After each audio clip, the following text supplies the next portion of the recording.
আসসালামু আলাইকুম। আসসালামু আলাইকুম মিস। ওয়ালাইকুম আসসালাম। মেয়েরা ভালো আছো? জি ম্যাম, আপনি ভালো আছেন? কি আছি ভালো। আসসালামু আলাইকুম ম্যাম। ওয়ালাইকুম আসসালাম। তোমরা কি সবাই সুস্থ আছো তো না?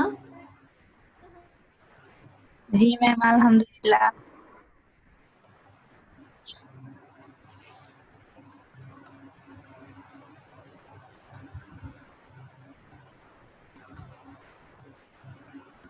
আচ্ছা, আমার স্ক্রিন দেখা যাচ্ছে? জি ম্যাম, দেখা যাচ্ছে।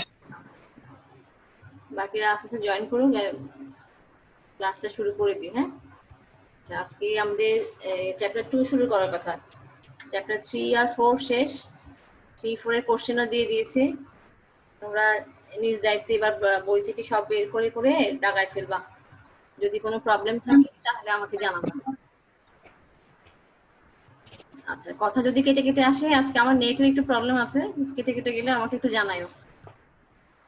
আজকে আমরা শুরু করব চ্যাপ্টার 2।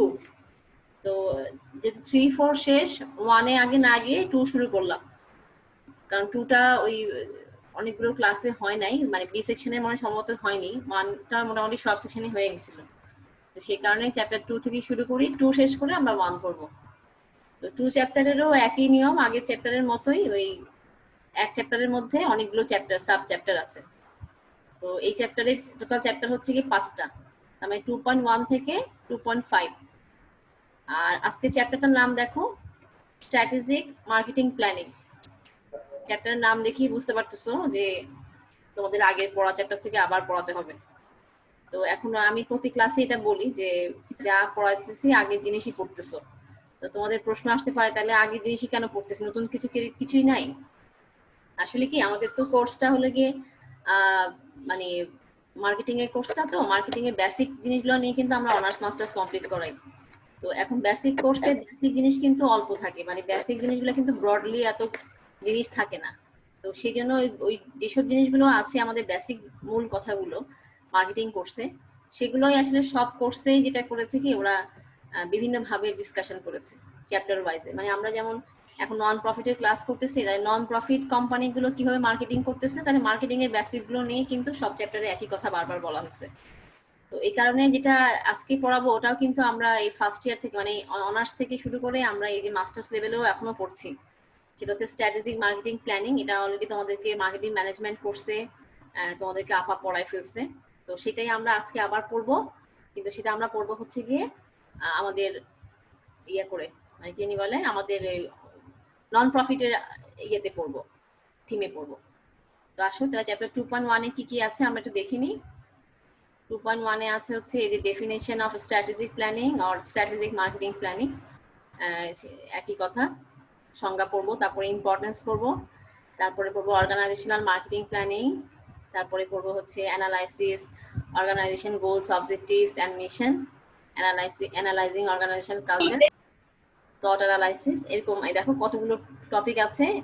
টপিকগুলোর নামগুলো মনে হচ্ছে যে কখনোই পড়ি নাই, আমি যদিও বললাম এগুলো পড়া হয়েছে, কিন্তু আসলে কিন্তু আমরা এগুলো পড়ছি। তো সেই জিনিসগুলো কি, তাহলে সেগুলো হচ্ছে গিয়ে এখন আমরা শুরু করব। তো প্রথমে আসি আমরা হচ্ছে গিয়ে definition of strategic planning or strategic marketing planning. তো এখন প্রথম সংজ্ঞা দেখো দেওয়া আছে সংজ্ঞাটা, এটা বইতেই আছে, আমরা কটলারের সংজ্ঞা লিখেছি। হ্যাঁ, কটলারের সংজ্ঞাটা আমরা বাংলায় পড়েছি, এখন ইংলিশে একটু আমি বোঝাই দিই আবার। স্ট্র্যাটেজিক প্ল্যানিং হচ্ছে গিয়ে মানে কৌশলগত পরিকল্পনা। তো পরিকল্পনা জিনিসটা আমরা জানি, যে কোনো বিজনেস সেক্টরে, যে কোনো ক্ষেত্রে আমাদের কি করতে হয়, এই প্ল্যানিং করতে হয়।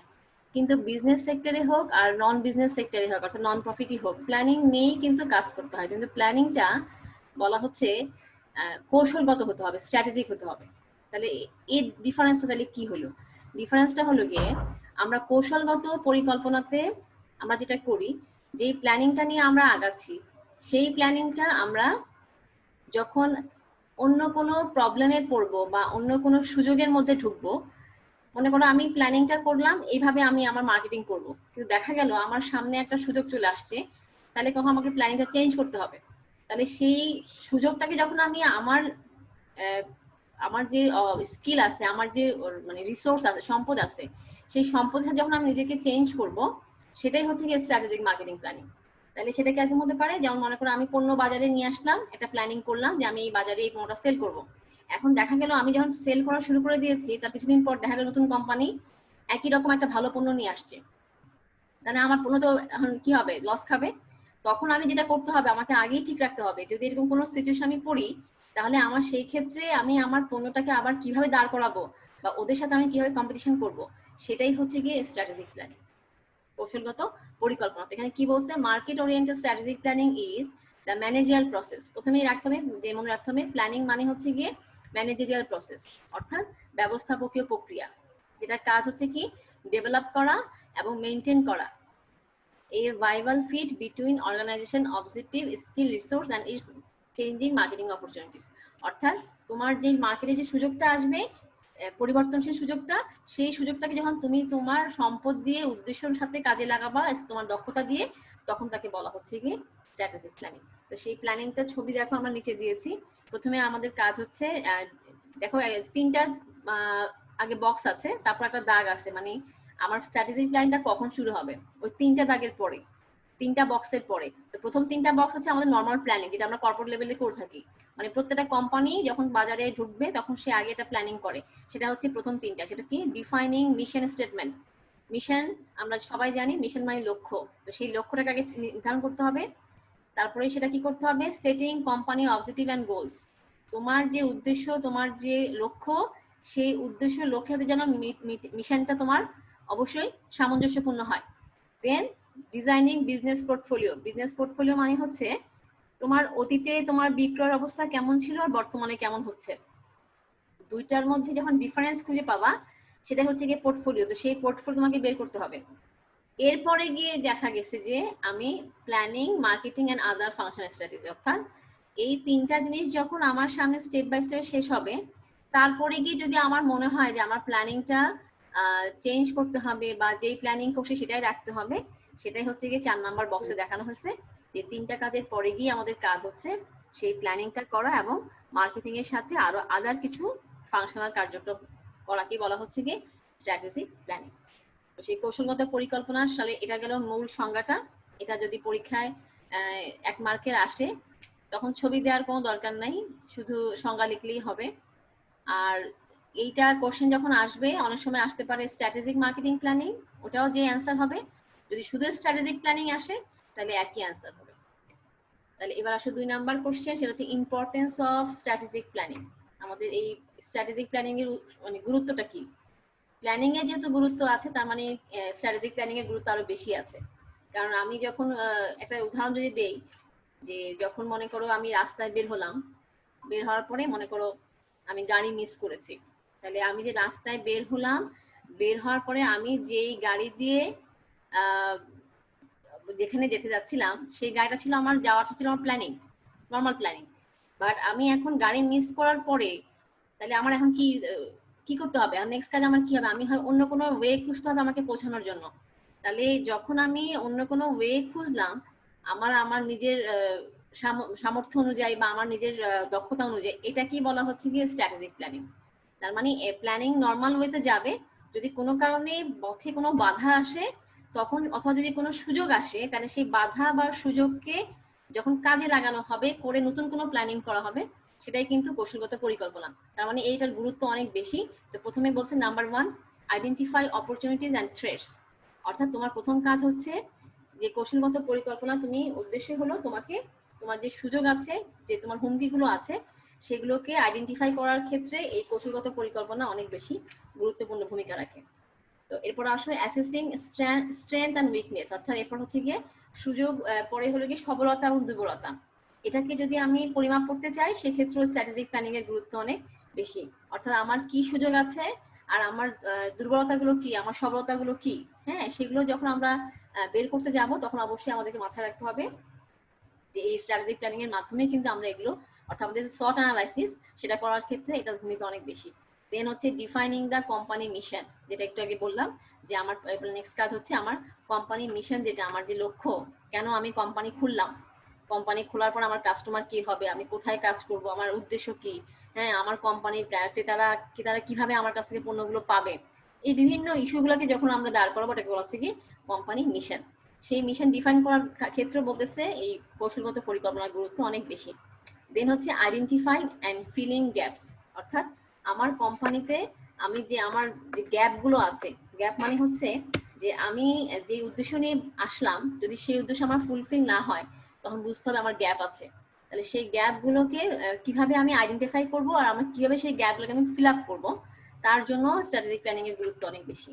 দেন হচ্ছে ডিটারমাইনিং অবজেক্টিভস অ্যান্ড মেথডস, অর্থাৎ আমার উদ্দেশ্য এবং পদ্ধতি নির্ধারণের ক্ষেত্রে এর গুরুত্ব অনেক বেশি। দেন হচ্ছে গিয়ে প্রোভাইডিং গাইডলাইন্স, অর্থাৎ আমি আমার কোম্পানিকে কিভাবে চালাবো, আমার ব্যবস্থাপকের কার্যক্রমগুলো কিভাবে হবে, হ্যাঁ আমার কোম্পানির এমপ্লয়িরা কিভাবে আমার কাজগুলো করবে, এগুলোর ক্ষেত্রে বলা হচ্ছে এটার গুরুত্ব অনেক বেশি। দেন আসা হচ্ছে গিয়ে ডিটারমাইনিং বিজনেস ইউনিট, ও একটা বাদ পড়ে গেছে, ডিটারমাইনিং বিজনেস পোর্টফোলিও, অর্থাৎ পোর্টফোলিও মানে যেটা বললাম ব্যবসায়িক খাত, অর্থাৎ তুমি কোন খাতে কি বিনিয়োগ করবা, তোমার কত টাকা পরিমাণ টাকা দিতে হবে, এগুলোর ক্ষেত্রে বলা হচ্ছে এর গুরুত্ব অনেক বেশি। দেন হচ্ছে বিজনেস ইউনিট ডিটারমাইন করা, অর্থাৎ আমি কোন কোন খাতে আমি কি পরিমাণ ব্যয় করব, অথবা আমি যদি আমার দেখি যে আমার কোম্পানির 3 ধরনের পণ্য বাজারে সেল করা সম্ভব, আমার সেই সামর্থ্য আছে, অর্থাৎ আমি কসমেটিক্সও সেল করতে চাই, আমি মেডিসিনও সেল করতে চাই, তাহলে আমার যদি তাই হয় তাহলে সেই ক্ষেত্রে আমি আগে দেখতে হবে যে কোনটার ক্ষেত্রে আমার লাভজনক সুবিধা বেশি, সেটাকে আগে বের করতে হবে, এটাকে বলা হচ্ছে কি ডিটারমাইনিং বিজনেস ইউনিট। দেন হচ্ছে গিয়ে টু অ্যান্টিসিপেট প্রবলেমস, অর্থাৎ সমস্যার পূর্বানুমান করার ক্ষেত্রেও এই স্ট্র্যাটেজিক প্ল্যানিং এর গুরুত্ব অনেক বেশি। যেহেতু আমি যে বললাম যখন আমরা রাস্তায় গাড়ি ফেল করলাম, আমি কিন্তু বাসা থেকে বের হওয়ার আগেই ঠিক করে রেখেছি যদি কোনো কারণে গাড়ি আমি ফেল করি বা গাড়ি যদি না পাই তাহলে আমি নিশ্চয়ই অন্য কোনো ওয়েতে আমাকে পৌঁছাতে হবে, তাহলে এই যে অন্য ওয়েটা আমি আগেই খুঁজে রাখলাম, এটা কি বলা হচ্ছে কি কিন্তু স্ট্র্যাটেজিক প্ল্যানিং। তো সেটা বলছে প্রবলেমটাকে পূর্বানুমান করার ক্ষেত্রেও কিন্তু এর গুরুত্ব অনেক বেশি।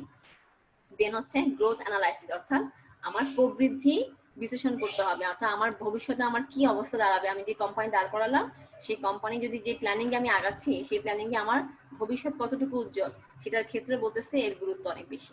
এই হলো কি ইম্পর্টেন্স অফ স্ট্র্যাটেজিক প্ল্যানিং, এটা 4 মার্কের কোশ্চেন। এরপরে আসেন next question, organisational marketing planning.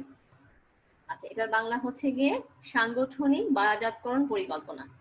যেহেতু পরিকল্পনাটা করাই হয় সংগঠনের জন্য তাহলে সেজন্যই বলা হয়েছে অর্গানাইজেশনাল। তবে সংগঠনের পরিকল্পনার পাশাপাশি কিন্তু আমরা মার্কেটিং সেক্টরে অনেক প্ল্যানিং করি। তো অর্গানাইজেশন যদি মার্কেটিং এর জন্য কাজ করে, অর্থাৎ আমরা যদি আমাদের অর্গানাইজেশনে কিন্তু অনেকগুলো ভাগ থাকে, যেমন finance department, accounts department, marketing department, তাহলে এই অর্গানাইজেশনে যদি মার্কেটিং ডিপার্টমেন্টের কাজ কি হবে সেটাই কিন্তু আমরা এখন শিখবো। অর্থাৎ আমাদের যে প্রতিষ্ঠানটা আছে সেই প্রতিষ্ঠান মার্কেটিং লেভেলে কিভাবে প্ল্যানিং করবে সেটাকে বলা হচ্ছে কি অর্গানাইজেশনাল মার্কেটিং প্ল্যানিং। তো সেটা করার ক্ষেত্রে প্রথম কাজ হচ্ছে অ্যানালাইসিস অফ এনভায়রনমেন্ট, এটা 10 মার্কের কোশ্চেন। তো প্রথমে কি বলেছে, পরিবেশ বিশ্লেষণ করতে হবে। আমরা এই ফার্স্ট ইয়ার থেকে পরিবেশ সম্পর্কে জানি, পরিবেশ দুই রকম, একটা হচ্ছে ব্যষ্টিক পরিবেশ, সামষ্টিক পরিবেশ। তো ব্যষ্টিক পরিবেশকে বলা হয় হচ্ছে ইন্টারনাল আর সামষ্টিককে বলা হয় এক্সটার্নাল। তাহলে এই দুই পরিবেশ সম্পর্কে আমাদেরকে অবশ্যই প্রথম কাজ হচ্ছে অ্যানালাইসিস করা। তো এখন এই অ্যানালাইসিস করার মাধ্যমে কিন্তু আমরা আমাদের কোম্পানির কাজগুলোকে খুব মানে সঠিকভাবে করতে পারবো। দেন হচ্ছে 3 নাম্বার পয়েন্ট বলছে সোশ্যাল এনভায়রনমেন্ট অ্যানালাইসিস, মানে সামাজিক পরিবেশ যেটাকে বলা হচ্ছে। তো এটা ইন্টারনাল এক্সটার্নাল মধ্যে পড়ে নাই, এটাকে বলা হচ্ছে সামাজিক পরিবেশটা হচ্ছে টোটাল যে দেশ বা সমাজটা আছে সেটাকে নিয়ে আমি কিভাবে কাজ করব। অর্থাৎ আমাদের সমাজে এমন অনেক বিষয় আছে, ইস্যু আছে যেগুলো দেখা যায় যে মার্কেটিং এর ক্ষেত্রে অনেক প্রভাব ফেলে। অর্থাৎ কোনভাবে পণ্য বাজারে কিভাবে কোনটা সেল করলে কাস্টমার গ্রহণ করবে এই বিষয়গুলো কিন্তু সামাজিকভাবে নির্ধারণ করা হয়। তো সেই জন্য বলা হচ্ছে যে সব পণ্য কিন্তু সব মিডিয়ার মাধ্যমে নেওয়া যায় না, এটার জন্য অসময় সোশ্যাল এনভায়রনমেন্টকে খেয়াল রাখতে হবে। আবার সোশ্যালি অনেক পণ্য আছে যেগুলো আমাদের দেশে গ্রহণযোগ্য না, যেমন সেটাকেও কিন্তু মাথায় রেখে আমাকে মার্কেটিং করতে হবে। তো সেই জন্য বলা হচ্ছে সোশ্যাল এনভায়রনমেন্টকে অ্যানালাইসিস করাও কিন্তু এই মার্কেটিং প্ল্যানিং এর একটা কাজ। দেন আসো ডেভেলপিং স্ট্র্যাটেজি, সেকেন্ড কাজ হচ্ছে আমাদের যে কৌশলগুলো, আমরা যে কৌশলের মাধ্যমে বাজারে পণ্য সেল করব সেই কৌশলগুলোকে ডেভেলপ করতে হবে। তো সেটা ডেভেলপ করার জন্য বলা হচ্ছে তোমাকে অবশ্যই যেটা করতে হবে setting marketing goals and objectives, অর্থাৎ আগে তোমাকে বাজারকরণের যে উদ্দেশ্য এবং লক্ষ্য সেটাকে, লক্ষ্য আর উদ্দেশ্য এটা নিয়ে কিন্তু অনেকে অনেক প্রশ্ন করে যে লক্ষ্য উদ্দেশ্যের মধ্যে পার্থক্য কি। লক্ষ্য হবে একটা, উদ্দেশ্য হবে অনেকগুলো। যেমন আমার লক্ষ্য হচ্ছে আমি মুনাফা অর্জন করব, এটাই আমার লক্ষ্য। আর উদ্দেশ্য হচ্ছে কি আমি আমার কাস্টমারকে স্যাটিসফাই করব, আমি আমার কাস্টমারকে ভালো মানের পণ্য দিব, অনেক কম মূল্যে পণ্য সেল করার চেষ্টা করব। হ্যাঁ, তাহলে এগুলো হচ্ছে উদ্দেশ্য। তো আমরা যেহেতু নন প্রফিট কোম্পানি নিয়ে পড়াশোনা করছি, তাই নন প্রফিট কোম্পানির উদ্দেশ্য কিন্তু লক্ষ্য মানে গোলস কিন্তু একটাই, সেটা হচ্ছে মানুষকে সেবা দেওয়া। এবং তার পাশাপাশি যে উদ্দেশ্যগুলো কি হতে পারে, যে আমরা যেই সেবাগুলো দিব সেগুলো যেন কাস্টমারের উপকারী হয়, কাস্টমার যেন কম খরচে নিতে পারে এবং কাস্টমার যেন স্যাটিসফাই থাকে, তাহলে এগুলো হচ্ছে আমার অবজেক্টিভস। তাহলে এই হচ্ছে গিয়ে গোলস আর অবজেক্টিভের পার্থক্য। দেন আসো সেটিং কোর মার্কেটিং স্ট্র্যাটেজি। তো কোর মার্কেটিং স্ট্র্যাটেজির নাম, এই টপিকটা সম্পর্কে আমরা আবার নেক্সটে আরো কিছু প্রশ্ন পড়বো, মানে এই চ্যাপ্টার থেকেই। কোর, কোর মানে মূল। তাহলে আমাদের কিছু মূল বাজারকরণ কৌশল আছে। এই ভাইভা বোর্ডে টিচারদের কিন্তু এরকম অনেক প্রশ্ন করা হয়, টিচাররা প্রশ্ন করে স্টুডেন্টকে ভাইভাতে। সেটা হচ্ছে তোমাদের ভাইভা কিন্তু একটা হবে এই মাস্টার্স লেভেলে এসে। সেখানে যদি প্রশ্ন করে যে কোর মার্কেটিং স্ট্র্যাটেজি কি, তখন তোমাকে কিন্তু একদম এক্সাক্ট অ্যান্সারটা দিতে হবে। তো সেটা কিন্তু আমাদের বেসিক প্রশ্ন। কোর মার্কেটিং স্ট্র্যাটেজি তিনটা মূলত, আরেকটা চারটা আসলে। তো প্রথম তিনটা কি, একটা হচ্ছে গিয়ে আমি জানি না তোমরা এটা পারবা কিনা, বা যদি কেউ পেরে থাকো তাদেরকে আমি বলবো যে সে আসলে মার্কেটিং আয়ত্ত করতে পেরেছে। আর যারা পারো না তারা একটু শিখে নাও। সেটা হচ্ছে কোর মার্কেটিং স্ট্র্যাটেজি হচ্ছে মূলত তিনটা, বর্তমানে এখন চারটা হয়ে গেছে। সেটা হচ্ছে মার্কেট সেগমেন্টেশন, টার্গেট মার্কেটিং, আর হচ্ছে মার্কেট পজিশনিং। এই তিনটাকে সংক্ষেপে বলা হয় STP। S A segmentation, P তে টার্গেটিং, পি তে পজিশনিং। এরপরে গিয়ে আরেকটা যেটা বের হয়েছে সেটা হচ্ছে ডাইভার্সিফিকেশন স্ট্র্যাটেজি, অর্থাৎ বৈচিত্র্যকরণ কৌশল। তাহলে এই চারটাকে বলা হয় কোর মার্কেটিং স্ট্র্যাটেজি। যদি তোমাকে প্রশ্ন করে তখন তোমাকে কিন্তু চারটার নাম বলতে হবে, ঠিক আছে? তাহলে এই সেটাকে বলতেছে যে এখন আমার ডেভেলপিং স্ট্র্যাটেজি, আমার কাজ হচ্ছে এই কোর মার্কেটিং স্ট্র্যাটেজি আমাকে সেটিং করতে হবে, তৈরি করতে হবে। মানে আমার বিভক্তিকরণ কি হবে, আমার লক্ষ্য নির্দিষ্টকরণ কি হবে, আর আমার অবস্থান গ্রহণটা কি হবে। দেন আসো স্ট্র্যাটেজি ইমপ্লিমেন্টেশন। যেই কৌশল তুমি ডেভেলপ করলা, এবার এটাকে বাস্তবায়ন করতে হবে। তো সে বাস্তবায়ন করার ক্ষেত্রে বলা হচ্ছে সেটিং স্পেসিফিক স্ট্র্যাটেজি।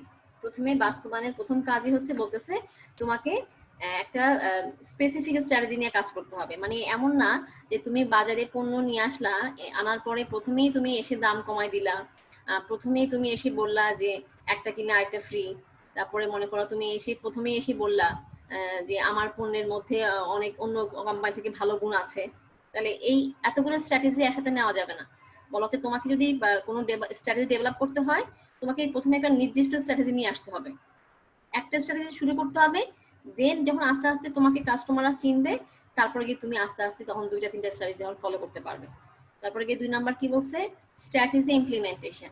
অর্থাৎ যেই স্পেসিফিক স্ট্র্যাটেজি তুমি ঠিক করেছো, অর্থাৎ যেটা বললাম যে হয় তুমি সেগমেন্টেশন করো, আগে আগে বাজারকে ভাগ করো, তারপরে গিয়ে বাজার ভাগ করার পরে গিয়ে কিন্তু টার্গেটিং, অর্থাৎ বিভক্তিকৃত বাজারকে আগে প্রথমে ভাগ করার পরে আমি কোন কোন ভাগে প্রবেশ করব।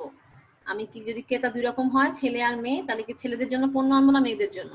তাহলে সেটা হচ্ছে টার্গেট করা। তো সেই টার্গেট করার পরে গিয়ে আমি সেই টার্গেটকৃত কাস্টমারের কাছে আমি আমার ক্রেতা পণ্য সম্পর্কে অবস্থান নিব।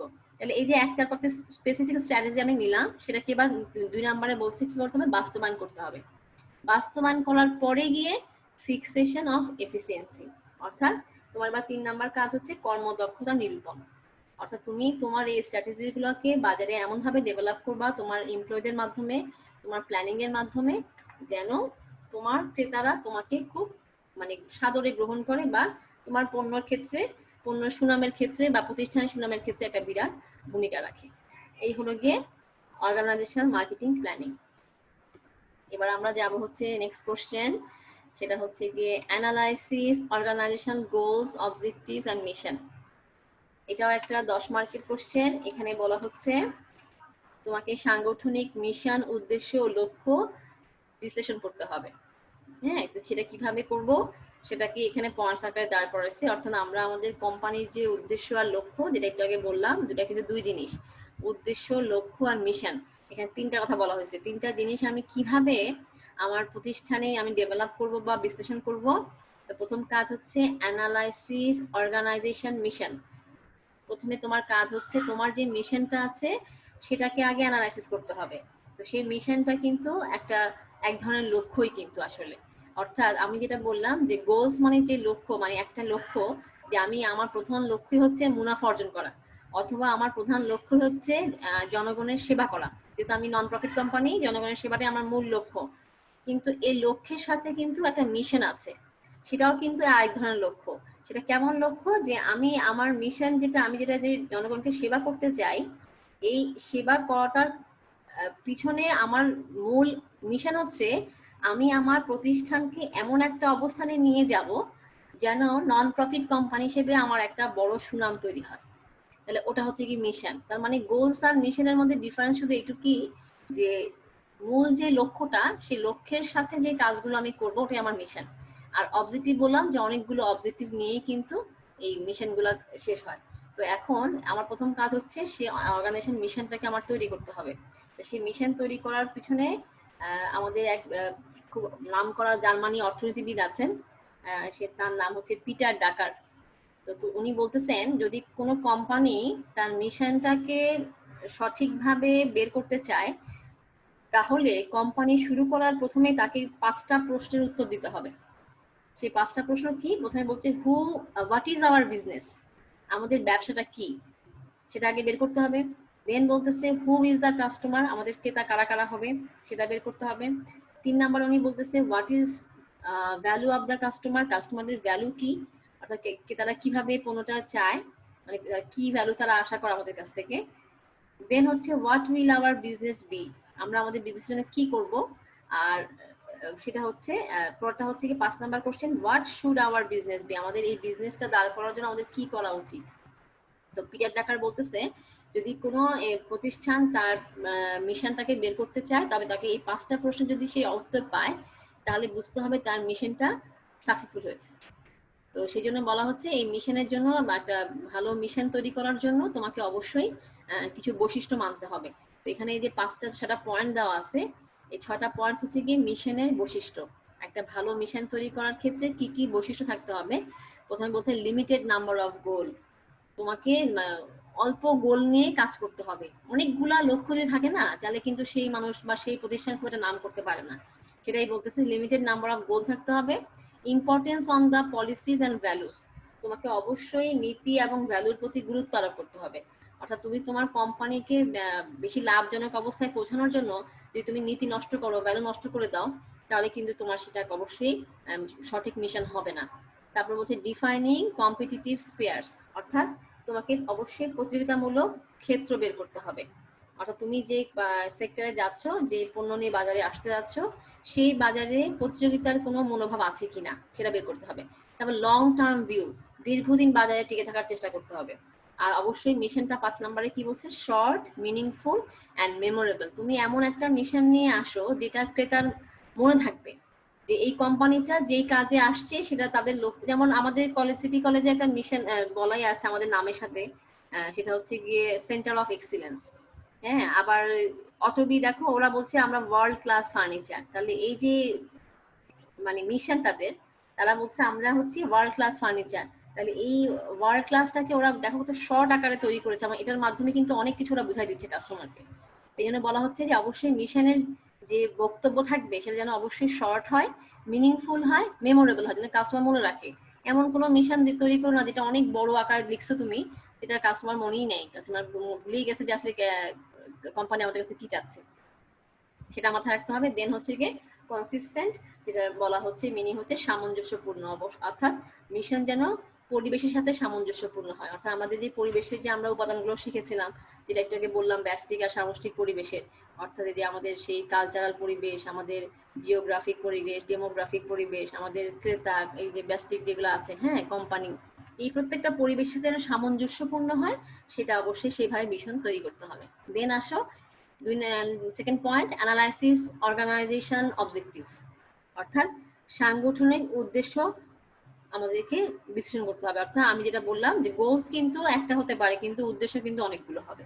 তো সেই উদ্দেশ্যগুলো তোমাকে মাথায় রাখতে হবে যে আমাদের উদ্দেশ্যগুলো কি কি হবে, এবং সেই উদ্দেশ্যগুলো যেন অবশ্যই গ্রহণযোগ্য হয়, ক্রেতা যেন গ্রহণ করে, যেন বুঝে না আসলে কোম্পানিটা আমাদের জন্য কাজ করতেছে, বা কোম্পানির উদ্দেশ্য হচ্ছে আমাদেরকে মানে কাস্টমারকে সেবা দেওয়া, সেটা মাথায় নিতে হবে। এরপর আসে হচ্ছে অ্যানালাইসিস অর্গানাইজেশন গোলস, অর্থাৎ আবার আমাদের এবার থার্ড কাজ হচ্ছে গিয়ে মিশনের পরে আমরা উদ্দেশ্য দিলাম, এবার গোলস মানে আমাদের লক্ষ্যটা কি। তা আমাদের যেহেতু নন প্রফিট কোম্পানি, মূল লক্ষ্যই আমাদের একটাই, সেটা হচ্ছে আমাদেরকে সেবা দেওয়া, জনগণকে সেবা দেওয়া বা জনগণের স্বার্থে কাজ করা। জনগণকে সেবা স্বার্থের মাধ্যমে আমরা যেন আমাদের কোম্পানিতে একটা ভালো অবস্থান নিতে পারি, এটাই হলো কি আমাদের লক্ষ্য। এবার আসি নেক্সট টপিকে, SWOT অ্যানালাইসিস। এটা আপনারা সবাই জানেন, এটা জিনিসটা হচ্ছে যে কিছুই না, জাস্ট একটা কোম্পানি যখন তার বিজনেস তৈরি করবে বা বিজনেস যখন সে মার্কেটে নিয়ে আসবে, তখন তাকে অবশ্যই 4টা বিষয়ের প্রতি অবশ্যই নিজেই অ্যানালাইসিস করতে হবে, বা 4টা বিষয় তাকে অবশ্যই খেয়াল রাখতে হবে।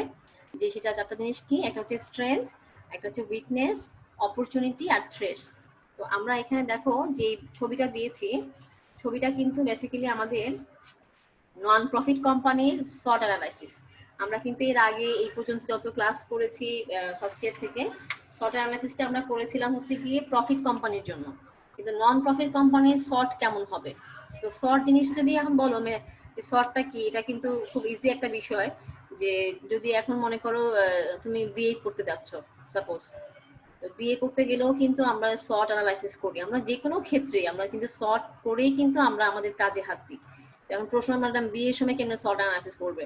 তো বিয়ের সময় কেন SWOT করতে পারবে না? কারণ দেখো SWOT মানে হচ্ছে বিয়েতে যদি আমার তুমি পাত্রী, তোমার স্ট্রেংথ কি, অর্থাৎ তোমাকে যে ছেলে পক্ষ পছন্দ, মেয়ে হও, ছেলে পক্ষ পছন্দ করার পিছনে তোমার স্ট্রেংথ কি আছে, বা ছেলে হলে মেয়েরা তোমার কেন পছন্দ করবে, এটা তোমার স্ট্রেংথ। অর্থাৎ তোমার একটা ভালো জব আছে, তুমি একটা ভালো জব করো, এটা তোমার স্ট্রেংথ। তোমার ফ্যামিলিটা অনেক বেশি হাইলি ভাবে এডুকেটেড, এটা তোমার স্ট্রেংথ। উইকনেস কি? উইকনেস হতে পারে যে ছেলে পক্ষ হও, তাহলে দেখা যাবে যে উইকনেস হতে পারে যে আমার ঢাকা শহরে কোনো বাড়ি নেই, এখনকার মেয়েরা কিন্তু ছেলেদের বাড়ি চায়, তাহলে এটা তোমার উইকনেস। অথবা হতে পারে তোমার বাবা মা কেউ নাই ছেলে পক্ষের, এটাও তোমার উইকনেস। এরকম করে আবার অপরচুনিটি কি, সুযোগ কি, তো মনে করো মেয়ে পক্ষ যদি হও, তাহলে আমার একটা ছেলে পাইলা যার বাবা মা নাই, ছেলে একা, বা আমার একমাত্র ছেলে আর ভাই বোনও নাই, বাবা মা কেউ নাই, ছেলে একা বিয়ে করতে আসছে, তাহলে এটা তোমার জন্য মেয়ের জন্য সুযোগ। সেটা কি, যে ছেলের কোনো ঝামেলা নাই, বিয়ে শাদী করলে কোনো ভেজাল করতে হবে না। এরকম আবার থ্রেট কি, হুমকি, অর্থাৎ এখন এমন হতে পারে যে মনে করো মেয়ে পক্ষের ভাই বোন বেশি, তো ছেলের পক্ষের জন্য হুমকিটা কি, সবই পছন্দ হয়েছে, ভাই বোন বেশি, তাহলে ভাই বোন বেশি হলে কি হুমকি হতে পারে, যে ভাই বোন বেশি হলে এমন হতে পারে যে একটা সময় যদি শ্বশুর শাশুড়ি মারা যায়, তাহলে ছেলের ওই ভাই বোন টানতে হবে। তাহলে এই যে বিষয়গুলো, এগুলাকে বলতেছে হচ্ছে কি SWOT। তাহলে এরকম এখন যদি আমরা নন প্রফিট কোম্পানির SWOT বিশ্লেষণ করি, তাহলে দেখবা ক্লিয়ার হবে। প্রথমে স্ট্রেংথ বলতেছে কি, ভলান্টিয়ার্স অ্যাভেলেবিলিটি। আমরা কিন্তু চ্যাপ্টার 3 আর 4-এ আমরা এগুলো পড়েছিলাম। ভলান্টিয়ার্স হচ্ছে গিয়ে যারা নন প্রফিট কোম্পানির হয়ে কাজ করে, তার মানে হচ্ছে যারা নিজ স্বার্থে কোম্পানির জন্য কাজ করবে, অর্থাৎ মানুষকে সেবা দিবে, তারা হচ্ছে ভলান্টিয়ার্স। সে বলার স্ট্রেংথ হচ্ছে নন প্রফিট কোম্পানির পিছনে কিন্তু অনেক মানুষ আছে যারা দেশের স্বার্থে কাজ করতে চায়, তাহলে ওরা হচ্ছে ভলান্টিয়ার্স। এই ভলান্টিয়ার্স অ্যাভেলেবিলিটা কিন্তু হচ্ছে আমাদের জন্য স্ট্রেংথ নন প্রফিট কোম্পানির জন্য। তারপরে ওয়াইড নেটওয়ার্ক লোকাল চ্যাপ্টার্স, অর্থাৎ এই যে আমাদের নেটওয়ার্কটা কিন্তু বড়, মানে নন প্রফিট কোম্পানির জন্য কাজ করতে চায় এরকম নেটওয়ার্ক কিন্তু অনেক বেশি। মানুষ মানে এটাকে কখনো ভয় পায় না যে এই সেক্টরে কাজ করলে কোনো ক্ষতি হবে কিনা, কারণ যারা এই সেক্টরে কাজ করতে চায়, সমাজের জন্য সেবা করতে চায়, এইসব মানুষের কিন্তু আসলে বেসিক্যালি অত অভাব নাই, পাওয়া যায়। যারা বেশি একটু মানে হাইলি ভাবে যারা অবস্থা সম্পন্ন, দেখা যায় ওরা এগিয়ে আসে। তারপর benefits other by training programme, মানে এই ধরনের প্রতিষ্ঠানের আরেকটা সুবিধা হচ্ছে কি, সুযোগ হচ্ছে কি, যে যারা এইসব কোম্পানির জন্য কাজ করে ওদেরকে কিন্তু সরকার থেকে বলো বা বিভিন্ন কোম্পানি থেকে তোমাকে কি ট্রেনিং এর জন্য সুযোগ দেয়, এটা তাদের জন্য একটা বেনিফিটস। তারপরে স্ট্রং ব্র্যান্ড অ্যাওয়ারনেস লোগো, অর্থাৎ নন প্রফিট কোম্পানি যদি কোনো পণ্য থাকে, ব্র্যান্ড থাকে, ওরা কিন্তু দেখা যায় যে মানে মুনাফা কোম্পানি থেকে ওসব কোম্পানির এই নন প্রফিট কোম্পানিগুলো অনেক বেশি একটা ভালো সুবিধা পায়, ব্র্যান্ড অ্যাওয়ারনেস পায়, মানে ক্রেতারা এটাকে একটু ভালোভাবে দেখে। যেমন দেখো এসএমসির ওট স্যালাইন, এসএমসির ওট স্যালাইন কিন্তু নন প্রফিট কোম্পানি হিসেবে কিন্তু মার্কেটে টিকে আছে, এবং দেখো এরকম ওট স্যালাইন কিন্তু বাজারে আরো আছে, কিন্তু দেখো ওই এসএমসির জায়গায় কিন্তু যেতে পারে নাই। এসএমসি এখনো মানুষজন ওই এসএমসি ওট স্যালাইন প্রথম থেকে এমন ভাবে কাস্টমারের কাছে নিজেকে ডেভেলপ করেছে যে ওরা বোঝাতে যাচ্ছে যে আমরা মানুষের জীবনটা নিয়ে চিন্তা করি, আমাদের লক্ষ্য কখনোই মুনাফা অর্জন না, বা আমরা কোনো ভেজাল কোনো যাতে না হয়, আমরা কিন্তু এসএমসি ব্যবহার করেছি আমাদের কোম্পানির লোগো, যাতে করে মানুষজন বিশ্বাস করে। তাহলে এরপরে যখন অন্যান্য কোম্পানি আসছে ওরা কিন্তু অত দাঁড়াতে পারে নাই, এটার পিছনে একটা কারণ। তারপর আসে free response provide for response provide for needy people, অর্থাৎ নিডি পিপলের জন্য যেহেতু আমরা এই কাজ করতে পারি, এটা প্রধান হিসেবে আমাদের জন্য একটা বড় ভূমিকা রাখে। এরপর আসলে উইকনেস গুলা কি, ল্যাক অফ টেকনোলজি, অর্থাৎ নন প্রফিট কোম্পানির অত প্রযুক্তিগত সুবিধা নাই। ল্যাক অফ ব্র্যান্ড অ্যাওয়ারনেস, অর্থাৎ আমাদের এই যে মানে ব্র্যান্ড অ্যাওয়ারনেস বলতে আমাদের নন প্রফিট কোম্পানি সম্পর্কে কাস্টমাররা যতটা প্রফিট সম্পর্কে জানে, নন প্রফিট যেহেতু জানতে পারে না, কারণ নন প্রফিট কোম্পানি বিজ্ঞাপন কম দেয়, যার ফলে দেখা যায় যে মানুষ ওদের সম্পর্কে জ্ঞানটা কম রাখে। যে তোমাদের কি বলি, তোমরা যে বলো যে কয়েকটা প্রশ্ন করলাম যে বলো নন প্রফিট কোম্পানির নাম বলো, তোমরা নিজেরাই কিন্তু অনেক চিন্তা ভাবনা করে বলতে হবে। আবার যদি বলি প্রফিট কোম্পানি বলো, তোমরা কিন্তু বলতে পারবা খুব সহজে। তার মানে হচ্ছে এদের সম্পর্কে মানে মানুষের ধারণাটা একটু কম। তারপর এডুকেশন, শিক্ষা ক্ষেত্র দেখা যায় যে মানে এটা এই কোম্পানিগুলোর একটু নিম্নমানের অবস্থান আছে। তারপর ব্যুরোক্রেসি মানে আমলাতন্ত্র, হ্যাঁ মানে এরা হচ্ছে গিয়ে অনেক সময় আমলাতন্ত্রের ঝামেলায় পড়ে যায়। মানে সরকারি সেক্টরে যখন কাজ করতে যায় দেখা যায় যে আমলার কারণে ওরা অনেক বেশি ঝামেলাপূর্ণ কাজে ইনভলভ হয়ে যাচ্ছে। তারপর higher expense for operation in internationally, অর্থাৎ মানে যখন ইন্টারন্যাশনালি কাজ করতে যায় তখন দেখা যায় যে খরচ অনেক বেড়ে যায়। আর এদের তো খরচ বেশি, এটা ডেভেলপ মেনটেন করতে পারে না, কারণ যেহেতু নন প্রফিট কোম্পানি। আর সুযোগগুলো কি আছে, সুযোগ হচ্ছে ইউজিং অ্যাডভান্স টেকনোলজি, অর্থাৎ তারা চাইলে যদি ক্লেম করে যে আমাদের টেকনোলজি দিতে হবে, তাহলে সেটাকে তারা অবশ্যই মানে পাবে। সোশ্যাল মিডিয়ার মাধ্যমে কিন্তু ওরা সেটাকে অনেক বেশি ডোনার আনতে পারবে। যে একটা নন প্রফিট কোম্পানির, তারপর নন প্রফিট কোনো স্কুল আছে, সেই স্কুলের মনে করো কম্পিউটার নাই, যদি এখন ওরা সোশ্যাল মিডিয়ার মাধ্যমে জানায়, দেখা যায় যে অনেক রেসপন্স পাবে যে না মানুষজন হেল্প করতে আসবে, এটা তাদের সুযোগ। তারপর হচ্ছে গিয়ে হায়ার ইয়াঙ্গার টেক স্যাভি এমপ্লয়ি, অর্থাৎ জ্ঞান সম্পন্ন এমপ্লয়ি অনেক তারা হায়ার করতে পারবে, কারণ এইসব এইসব সেক্টরে কিন্তু মানে তোমার দক্ষ কর্মী খুব প্রয়োজন। তারপর আসে ইনক্রিজ ডোনেশন বৃদ্ধি করার সুযোগ আছে। বাটার ফান্ড রাইজিং সাপোর্ট, অর্থাৎ তারা বেটার ফান্ড রাইজিং, অর্থাৎ তারা অনেক বেশি ফান্ড রাইজিং করতে পারবে, এটাকে সাপোর্ট পাবে, অর্থাৎ অনেক কোম্পানি তাদেরকে সাহায্য করে, অনেক প্রতিষ্ঠান থেকে শুরু করে অনেক ব্যক্তিও সাহায্য করে, এটা তাদের অপরচুনিটি।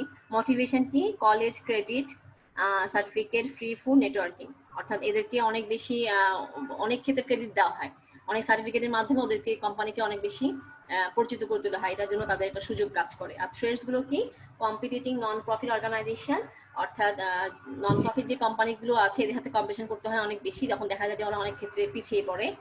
ইনকাম মানে ইনকাম, অর্থাৎ people who don't earn enough are less likely to donate, অর্থাৎ এইসব কাজে যারা নিয়োজিত ওরা কিন্তু কোনো ইনকাম করার সুযোগ নেই, কারণ নন প্রফিট কোম্পানি কখনোই অর্থের জন্য কাজ করে না, এটা তাদের জন্য একটা হুমকি। রিসেশন, অর্থাৎ পাল্টা যেটা আসে কি, no job no money creating less donation, অর্থাৎ এইসব ক্ষেত্রে যারা কাজ করে ওরা জানে যে এটা কোনো জব না, সো কোনো মানিও আসবে না, সো কোনো ডোনেশন কমারও কোনো সুযোগ নেই। এই হচ্ছে গিয়ে শর্ট অ্যানালাইসিসের চারটা মানে আলোচনা বা বিশ্লেষণ যেটা নন প্রফিট কোম্পানিগুলো করে। এবার এটা লাস্ট আজকে পড়াই দিই, সেটা হচ্ছে পোর্টফোলিও প্ল্যানিং। এরপর যে টপিকগুলো বাকি আছে এগুলো নেক্সট ক্লাসে শেষ করবো, আজকে সময় কমে গেছে। পোর্টফোলিও কথা আমি একটু আগে বললাম যে আমাদের ক্ষেত্র, আমরা ক্ষেত্র বিশেষে আমরা কিভাবে প্ল্যানিং করব। প্রথম কাজ হচ্ছে মার্কেট পেনেট্রেশন, অর্থাৎ বাজারে ঢোকার জন্য যে প্রথম পদ্ধতি সেটাকে বলা হচ্ছে মার্কেট পেনেট্রেশন, যেটার উদ্দেশ্য হচ্ছে তুমি যখন বাজারে ঢুকবে তখন অবশ্যই তোমাকে মাথায় রাখতে হবে যে আমি অনেক কম মূল্যে বাজারে সার্ভিস দিব, যাতে করে কাস্টমার আমাকে দ্রুত গ্রহণ করে। বাজারে প্রবেশের যে প্রথম কৌশল এটাকে বলা হচ্ছে মার্কেট পেনেট্রেশন, পেনেট্রেশনের বাংলা হচ্ছে প্রবেশ। তো বাজারে প্রবেশ করতে গেলে প্রথম কাজ কি হবে, যদি আমি খুব অনেক অল্প খরচে আমি পণ্য সাপ্লাই দিতে পারি তাহলে কিন্তু হবে সেটার জন্য আমার জন্য লাভজনক, সেটাকে বলছে মার্কেট পেনেট্রেশন। তারপর বলছে নিউ মার্কেট। তো নিউ মার্কেট হচ্ছে নতুন বাজার। নতুন বাজার মানে হচ্ছে আমি যখন বাজারে ঢুকবো, নতুন যদি কোনো পণ্য নিয়ে বাজারে আমি আসি, সেটা হচ্ছে নতুন বাজারে আমার প্ল্যানিং কি হবে সেটা আমাকে ঠিক করতে হবে। এরপর আসে অফার মডিফিকেশন, অর্থাৎ আমি বাজারে হয়তো কোনো অফার দিয়েছি, যদি প্রয়োজন হয় তাহলে সেই অফার আমাকে পরিবর্তন করতে হতে পারে। অর্থাৎ আমি যদি কোনো নন প্রফিট কোম্পানি হয়ে যদি কোনো কোম্পানির অন্য কোনো কাস্টমার জন্য কোনো অফার নিয়ে আসি, তাহলে সেই অফার যদি পরিবর্তন করা লাগে তাহলে অবশ্যই আমাকে সেই পরিবর্তনটা করতে হবে। এটা হলো গিয়ে অফার মডিফিকেশন। তারপর হচ্ছে মডিফিকেশন ফর জিওগ্রাফিক্যাল সেক্টর, অর্থাৎ জিওগ্রাফিক্যাল সেক্টরের ক্ষেত্রেও কখনো কখনো আমাদের এই দেখা যাচ্ছে যে মানে চেঞ্জ করতে হয়। কেমন সেটা, যেমন ঢাকার নন প্রফিট কোম্পানিগুলো এক ধরনের কাজ করবে, আবার ঢাকার বাইরে যে গ্রাম প্রতিষ্ঠানগুলো আছে ওখানে আরেকভাবে। যেমন ঢাকা শহরে ম্যাক্সিমাম দেখা গেছে যে স্কুলগুলো আছে নন প্রফিট, যারা মানুষকে শিক্ষা দিয়ে থাকে বিনামূল্যে, ওরা দিনের বেলায় কিন্তু সার্ভিস দিচ্ছে। আবার গ্রামে দেখা গেছে যে দিনের বেলায় নাই, সব রাতে দিচ্ছে, কারণ দিনের বেলায় মানুষজন গ্রামের মানুষ কাজ করে, মাঠে ঘাটে কাজ করে, ওদেরকে শিক্ষা দেওয়ার জন্য রাতে স্কুল খুলেছে। তাহলে এটা হচ্ছে জিওগ্রাফি সেক্টর অনুযায়ী তোমাকে মডিফিকেশন করতে হবে। এরপর আসি মডিফিকেশন ফর মার্কেট, অর্থাৎ বাজারের জন্য, নতুন বাজারের জন্য নতুন ভাবে পরিবর্তন করতে হবে। বাজারে যখন তুমি প্রবেশ করবা, বাজার বুঝে মানে কাস্টমার বুঝে, বাজার মানেই কাস্টমার, তো কাস্টমার বুঝে তোমাকে সেভাবে তোমাকে মডিফিকেশন করতে হবে। অফার ইনোভেশন, নতুন নতুন অফার নিয়ে আসতে হবে যেন কাস্টমার তোমাকে বারবারই গ্রহণ করে। জিওগ্রাফিক্যাল ইনোভেশন অর্থাৎ ভৌগোলিক উদ্ভাবন, অর্থাৎ তোমাকে মানে একটা জায়গায় থেমে থাকলে চলবে না, বিভিন্ন জায়গায় তোমাকে তোমার কাজ নিয়ে আগাতে হবে। এরপর হচ্ছে টোটাল ইনোভেশন, মানে সামগ্রিকভাবে উদ্ভাবন করতে, অর্থাৎ তুমি শুধু একটা বাজারে না ঢুকে বা এক ধরনের কাস্টমারের জন্য কাজ না করে যত রকম কাস্টমারই আছে যাদের নন প্রফিট সেবা দরকার তাদের জন্য তুমি কাজ করতে পারো, এটাকে বলা হচ্ছে কি টোটাল ইনোভেশন। এইগুলো দিয়ে আমাদের পোর্টফোলিও প্ল্যানিং। এরপরে যে টপিকগুলো আছে এটা আমি যে বললাম একটু আগে, টোটাল আমাদের সম্ভবত বাকি আছে আরো 3টা, মনে হয় 3টা টপিক বাকি রয়ে গেছে। তো এই 3টা টপিক আমরা যেহেতু একই রকম মানে একই টাইপের, সেটা হচ্ছে কোর মার্কেটিং স্ট্র্যাটেজি। তো এগুলো আমরা ইনশাআল্লাহ নেক্সট ক্লাসে ধরবো। হ্যাঁ, কোর মার্কেটিং কিন্তু আমি একটু আগেও বলেছি। যদি এখন আমি প্রশ্ন করি তাহলে কি আপনারা কি অ্যান্সার করতে পারবেন? কোর মার্কেটিং স্ট্র্যাটেজিটা কি? ক্লাসে কতজন আছে এখন? 57 দেখা যাচ্ছে। যারা ক্লাসে আছেন দেখি একজন বলেন তো, আমি কোর মার্কেটিং স্ট্র্যাটেজি কি বলেছি? কেউ একজন নিজেকে আনমিউট করে কথা বলেন, দেখি অ্যান্সার দিতে পারেন কিনা।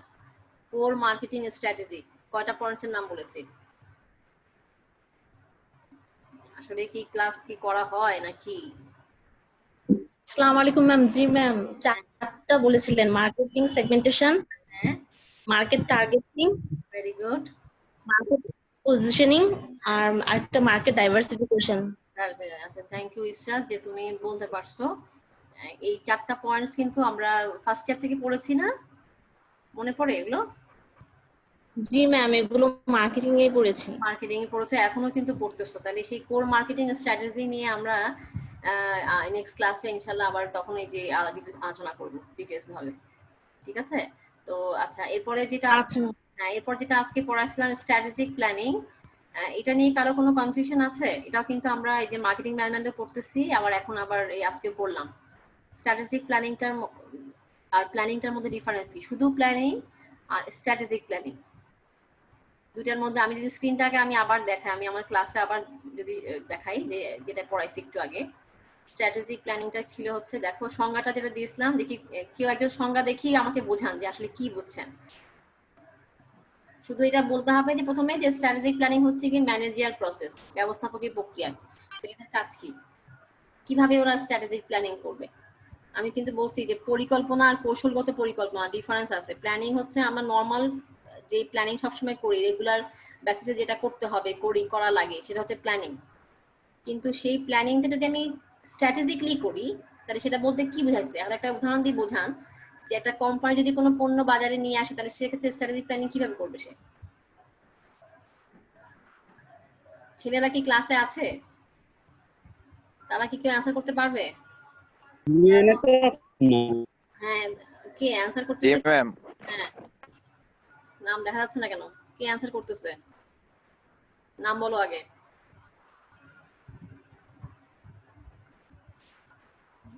কি ব্যাপার, জি ম্যাম বলে সে চলে গেল কেন?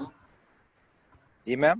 হ্যাঁ বলো, strategic ma'am planning. Net problem করতেছিল ম্যাম। হ্যাঁ বলো, স্ট্র্যাটেজিক প্ল্যানিংটা কি বলো?